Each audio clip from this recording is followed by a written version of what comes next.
ایرانی 13ویں حکومت نے افریقی ممالک کے ساتھ خارجہ تعلقات کو مضبوط بنانے کو اپنی خارجہ پالیسی کی ترجیحات میں شامل کیا۔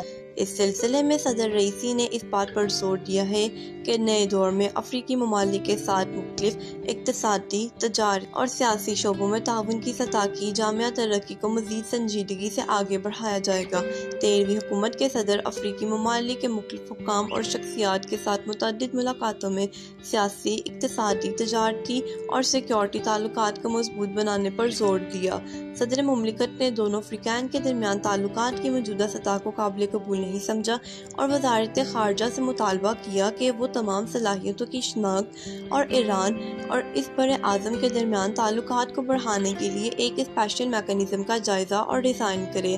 اسلامی انقلاب کے بعد افریقہ کے ساتھ تعلقات۔ نیوز چین ویب سائٹ کے مطابق اسلامی انقلاب کے بعد موزمبیق افریقہ میں ایران کا اہم اتحادی بن گیا اور ایرانی رہنما نے 1985 میں اس ملک اور مشرقی افریقہ کے 3 دیگر ممالک تنزانیہ، انگولا اور زمبابوے سے افریقہ کے ساتھ تعاون کو فروغ دینے اور تعلقات کو مضبوط بنانے کے لیے ملاقات کی۔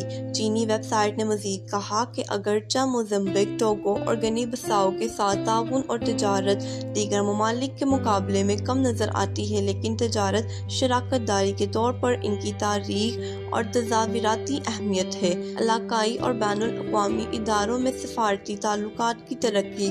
ٹوگو کے ایران کے ساتھ مضبوط تجارتی تعلقات نہیں ہیں، لیکن اسے ایران کا سب سے پرانا تجارتی پارلیمنٹ سمجھا جاتا ہے، جس نے 1966 میں اس ملک کے ساتھ تعلقات برقرار رکھے ہوئے ہیں۔ افریقہ کے معاشی مواقع۔ ایران کی خارجہ تعلقات کمیٹی کے چیئرمین عباس گلر نے افریقہ کے ان گنت اقتصادی مواقع کا ذکر کرتے ہوئے کہا کہ پارلیمنٹ اور محکمہ خارجہ ایران اور افریقہ ممالک کے درمیان تعلقات کا جائزہ لے رہا ہے۔ ہم سمجھتے ہیں کہ پارلیمانی تعلقات کو مضبوط بنانے کے ساتھ ساتھ ہمارے تعلقات کو اعلیٰ سطح پر منصوبہ بندی اور پالیسی سازی کرنی ہوگی۔ گلر نے کہا کہ افریقہ کے پاس خاص طور پر اقتصادی شعبوں میں بے شمار مواقع ہیں۔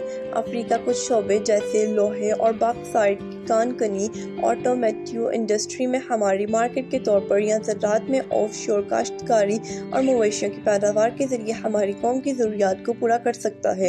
انہوں نے ایران اور افریقہ کے درمیان قابل توسیع اقتصادی تعلقات کی سطح کا ذکر کرتے ہوئے کہا کہ حالیہ مہینوں میں کی جانے والی کوششوں کی وجہ سے ایران اور افریقہ کے درمیان تجارت کی سطح میں اضافہ ہوا ہے، لیکن ہمیں افریقہ کی درآمد تجارت میں $1 ٹریلین کا اپنا حصہ حاصل کرنے کی کوشش کرنی ہوگی۔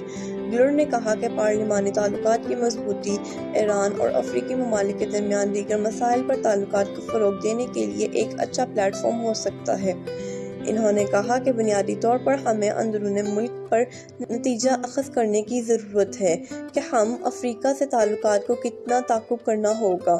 ہم سمجھتے ہیں کہ اعلیٰ ترین سطح پر افریقہ کے صدر سے لے کر first deputy chief of staff تک متعلقہ وزیر کو اپنی ایک خصوصی پروگرام تیار کر کے پالیسی بنانی ہوگی تاکہ افریقہ کے ساتھ اقتصادی تعلقات کی راہ میں حائل رکاوٹوں کو دور کرتے ہوئے تعلقات کو فروغ دینے سے باہمی مفاد کی سمت میں سیاسی، اقتصادی اور تجارتی شعبوں میں تعلقات کو وسعت دی جا سکے۔